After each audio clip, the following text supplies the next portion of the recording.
तो बच्चों, आज हम पढ़ेंगे सब्ट्रैक्शन ऑफ वेक्टर्स। आज का हमारा टॉपिक होगा subtraction of vectors. Last lecture में हम लोगों ने पढ़ा था addition of vector, vector add कैसे करते हैं। आज हम पढ़ेंगे सब्ट्रैक्शन। तो बेटा सब्ट्रैक्शन में क्या करना है, देखो सपोज कीजिए हमारे पास दो वेक्टर हैं ए और बी। तो जिस तरीके से हमने एडिशन किया था उसी तरीके से सब्ट्रैक्शन करते हैं। क्या, मान लीजिए ये मेरे पास ए वेक्टर है, फर्स्ट के हेड में सेकंड की टेल जोड़ते हैं तो ए और बी कनेक्ट हो जाएंगे, ए और बी वेक्टर हो गया। अब इसको तो बोलते हैं ए प्लस बी, और मुझे चाहिए सब्ट्रैक्शन। सब्ट्रैक्शन में आर, आर क्या होता है, रिजल्टेंट। मान लो दोनों में एंगल कितना है, थीटा, ए और बी में। तो सब्ट्रैक्शन ऑफ वेक्टर क्या आएगा, ए माइनस बी। अगर ए बड़ा है तो ए का मैग्नीट्यूड बड़ा है तो सब्ट्रैक्शन ए। तो अगर मैं कहूं कि सब्ट्रैक्शन ऑफ वेक्टर क्या होता है, subtraction of vector is the, या फिर हम ये कहें subtraction of vector B from vector A is the addition of vector minus B to vector A. Subtraction of vector B from vector A is the addition of vector minus B to vector A. हमने इसको addition की term में ही ले लिया। अब सवाल ये आया कि हमने पढ़ा था अपोजिट वेक्टर। अपोजिट वेक्टर क्या होता है, ये वेक्टर ए है, सेम लेंथ रखो, डायरेक्शन अपोजिट कर दो, क्या बन जाएगा, माइनस ए। तो वैसे ही बी का क्या करना है, माइनस बी। तो माइनस बी कैसे होगा, जस्ट अपोजिट डायरेक्शन में एक वेक्टर ले आओ और ये बी से क्या हो जाएगा, माइनस बी। मेरी बात समझ रहे हैं, बी से क्या हो जाएगा, माइनस बी। तो फर्स्ट का हेड सेकंड की टेल ऐसे जुड़े, टेल से टेल, हेड से हेड जुड़ जाएगा, तो ये क्या देगा, रिजल्टेंट। तो रिजल्टेंट मेरे पास क्या आ गया, आर। रिजल्टेंट मेरे पास क्या आ गया, R. R equal to A minus B लिख सकता हूं मैं यहां पे, ए माइनस बी। ठीक है भाई, मेरी बात समझ में आ गई। R equal to A minus B.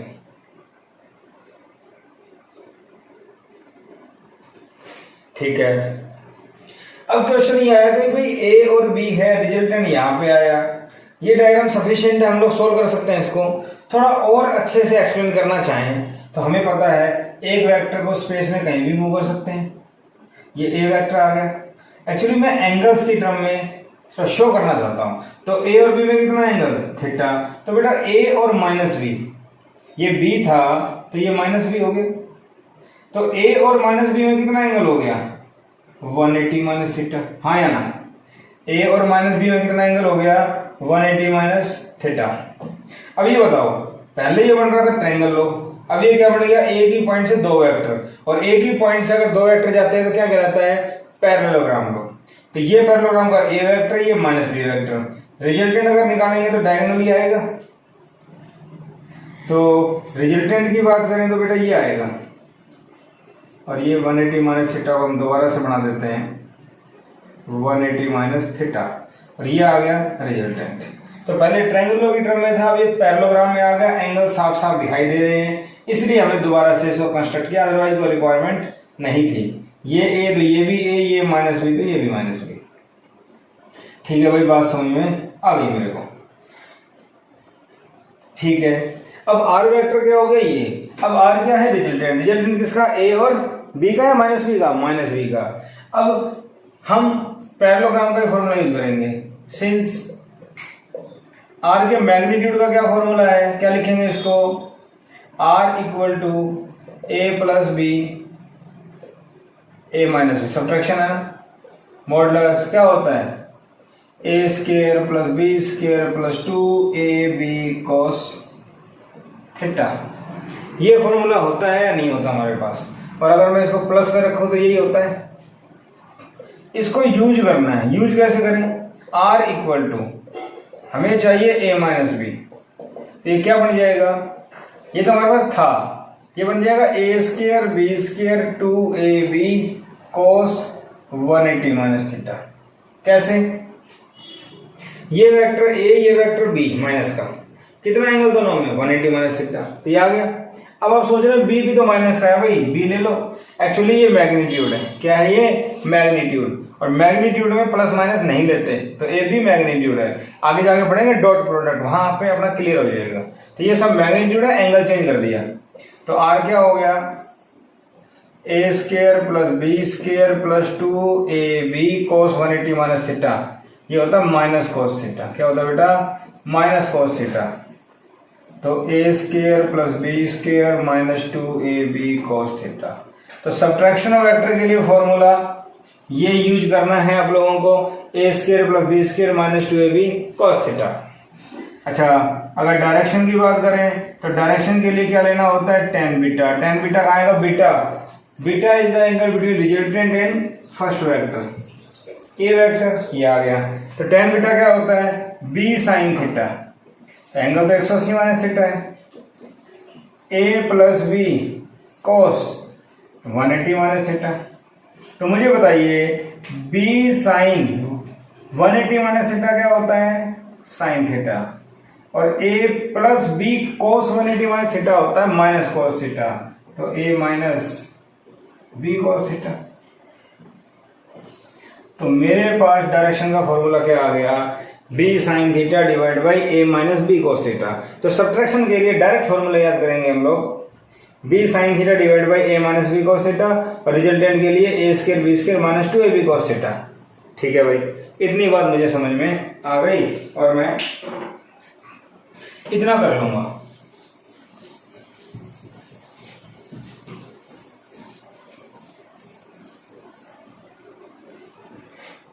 अब क्वेश्चन ये आता है कि इनके ऊपर न्यूमेरिकल कैसे बनते हैं, बहुत ही इजी सवाल बनते हैं, कुछ ज्यादा सोचने वाली बात देखिए।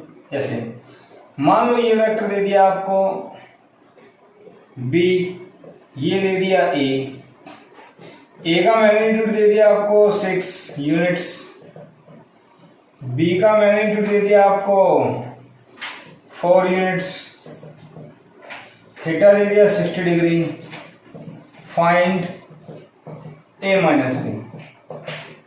अब आपको ये तो पता है कि दो वेक्टर का डिफरेंस और उसका मॉडुलस क्या होता है, आर ही तो होता है। तो सब्ट्रैक्शन करना है, सब्ट्रैक्शन के लिए क्या फॉर्मूला होता है भाई, A square B square minus 2ab cos of theta. लगा दो, a 6 का स्क्वायर 4 स्क्वायर 2ab cos, अब बताओ, सॉरी माइनस आ चुका, कोस क्या लूं, 60 या 180 माइनस 60? मुझे ये बताइए 60 लूं या कोस 180 माइनस 60? मैं यहाँ पे 60 लूंगा। क्यों भाई, कोस 180 माइनस 60 को अगर आपको याद हो तो मैंने क्या लिखा था, कोस 180 minus theta minus cos theta. तो माइनस साइन बाहर आ गया, तो ये थीटा ही बच गया। अगर आप माइनस बाहर ले चुके हैं तो थीटा ही बचेगा, ए और बी के बीच का एंगल, कंफ्यूजन नहीं होना चाहिए, इसीलिए मैंने बेसिक इलस्ट्रेशन लिया है। cos 60 कितना होता है 1/2, तो बेटा ये हो गया मेरे पास 36 प्लस 16 माइनस 24। तो ये आर मेरे पास आ जाएगा 36 माइनस 24 12 28, कितना आ जाएगा 28। ठीक है भाई, यूनिट्स।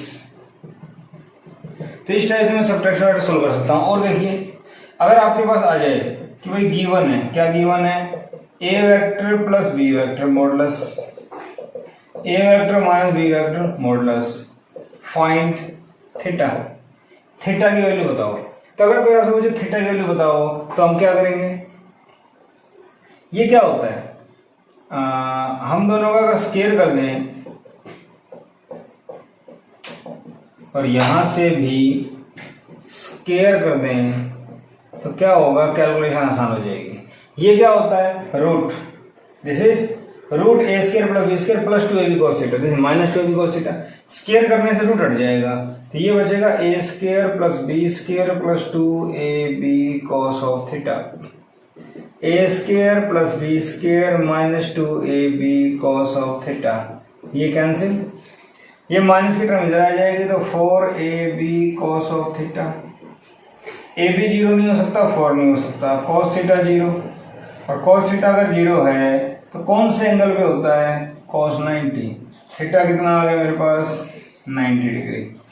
ऐसे क्वेश्चन आ जाए तो बड़ी आसानी से हम लोग सोल्व कर सकते हैं। और देखिए question,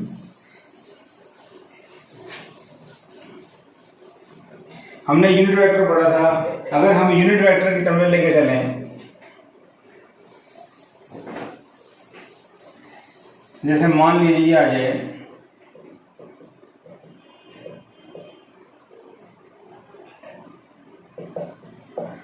if a and b are unit vectors, if a and b are unit vectors then find the value of this। तो इसको अगर सोल्व करेंगे तो आपको पता है कि इसको मैं r मान लेता हूं तो क्या आएगा, यूनिट वेक्टर का मैग्नीट्यूड क्या होता है 1 होता है, तो 1 का स्क्वायर प्लस 1 का स्क्वायर माइनस 2 1 1 cos 2 1 1 cos। और क्वेश्चन ये आ जाए कि इन दोनों में भाई एंगल बताओ कितना है, तो इन दोनों में एंगल मैं कह दूं 120। A and B are unit vectors और मैं बोलूं दोनों में एंगल कितना है 180 नहीं 120। देन फाइंड R, क्या होगा बेटा 1 square plus 1 square minus 2 cos 120। cos 120 कितना होता है -1/2, पता है ना। cos 120 को मैं लिखूंगा cos 180 माइनस 60, सेकेंड क्वाड्रेंट में cos नेगेटिव cos 60 माइनस 1/2, ठीक है ना। तो ये 2 से 2 कैंसिल, माइनस माइनस प्लस, ये आ गया √3, तो रिजल्टेंट मेरे पास कितना आ गया √3। तो यूनिट वेक्टर की टर्म में आ जाए तो भी हम ऐसा कर सकते हैं, ठीक है भाई।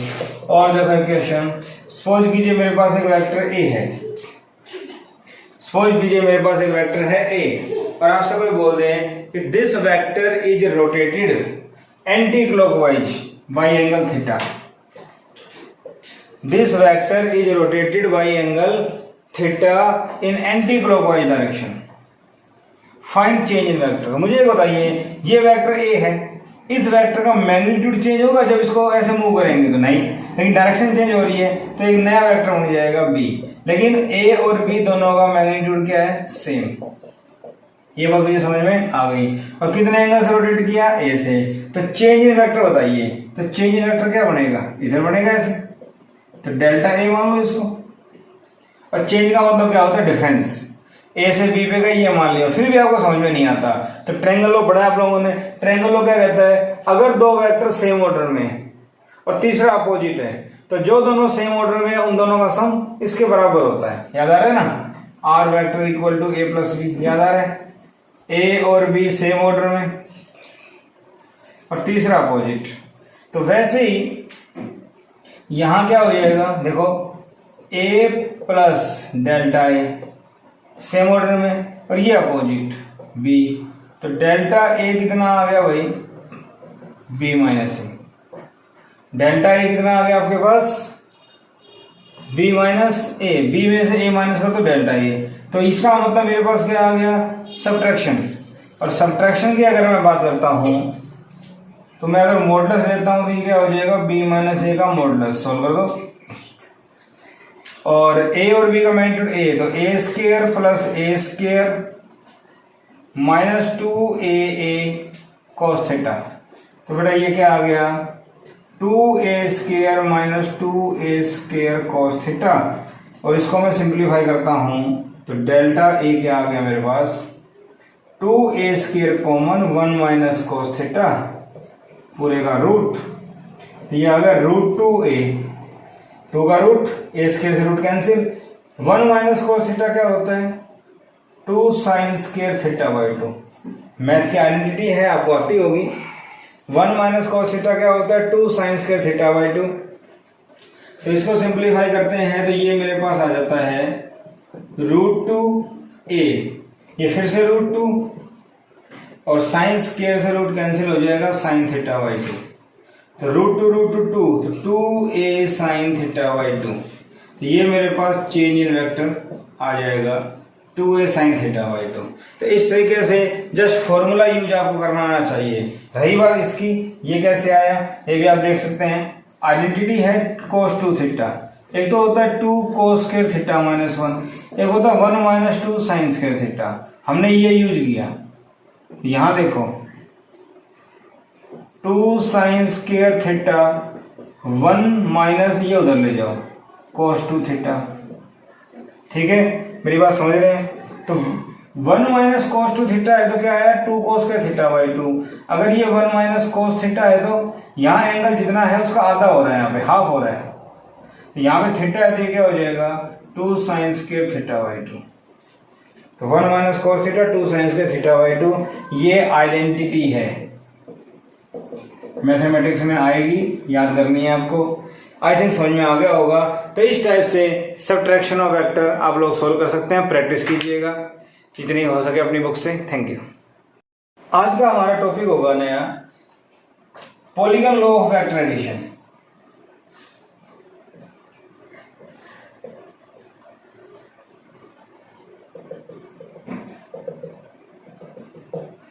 अगर हमारे पास दो वेक्टर गिवन है तो ट्रायंगल लॉ पैरेललोग्राम लॉ से सॉल्व हो जाते हैं। अगर हमारे पास वेक्टर दो से ज्यादा हो जाए तो हम लोग पॉलीगन लॉ यूज करते हैं। पॉलीगन मतलब पॉली, मेनी साइड्स। तो if a number of vectors are given, अगर हमारे पास बहुत सारे वेक्टर गिवन है देन ऐड करने का क्या तरीका है, फर्स्ट का हेड सेकंड का टेल, सेकंड का हेड थर्ड का टेल, थर्ड का हेड फोर्थ का टेल, इस टाइप सबको ज्वाइन करते जाएंगे। तो अगर हम कहें if a number of vectors are joint या are represented by various sides of an open polygon, if मान लीजिए, चलो पहले हम वेक्टर्स मानते हैं A B C D E 1 2 3 4 5 vector मैंने ले लिए।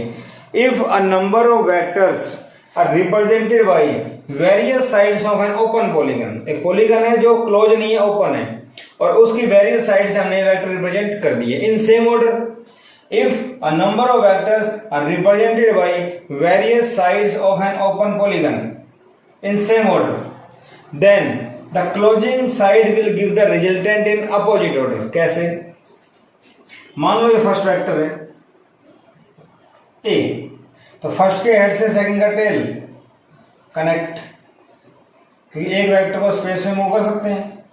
सी वेक्टर जोड़ दो, अब ऐसे डी वेक्टर जोड़ दो, और डी के बाद ई वेक्टर जोड़ दो। ये बात समझ में आपको आ गई। इसके बाद बात आती है if a number of vectors 1 2 3 4 5 are represented by various sides of an open polygon in same order, same order समझ गए, then the closing side will give the resultant in opposite order. Opposite order का मतलब है tell से tell, head से head. बात समझ में आ गई होगी। तो हम लोग लिख सकते हैं R vector equal to A vector plus B vector plus C vector plus D vector plus E vector. कैसे आया? सपोज कीजिए, नाम दे देते हैं हम इसको, या नाम छोड़ो, ये लिया, तो क्या आपको ट्रायंगल बनती दिखाई दे रही है? First vector second vector third opposite, तो ये ट्रायंगल बन रहा है। ये दो वेक्टर ए और बी सेम ऑर्डर में, थर्ड अपोजिट ऑर्डर में, तो थर्ड क्या देगा दोनों का रिजल्टेंट? तो ये ए वेक्टर प्लस बी वेक्टर हो गया। बात समझ में आ गई। तो ये वेक्टर एक हो गया, सी अलग हो गया। बात समझ रहे हो? ये हो गया ए प्लस बी, सी वेक्टर हो गया ये। अब नया क्या बना? ये। तो ये दोनों वेक्टर सेम ऑर्डर में और ये अपोजिट, तो ये क्या हो जाएगा? ए प्लस बी प्लस सी। ये क्या हो गया बेटा? ए प्लस बी प्लस सी। ये भी बात समझ में आ गई। अब मुझे ये बताओ, ये वेक्टर अगर ए प्लस बी प्लस सी है, कैसे? ऐसे ए प्लस बी प्लस सी, तो ये वेक्टर क्या था? डी। तो ये जो बनेगा, ये वेक्टर जो बनेगा,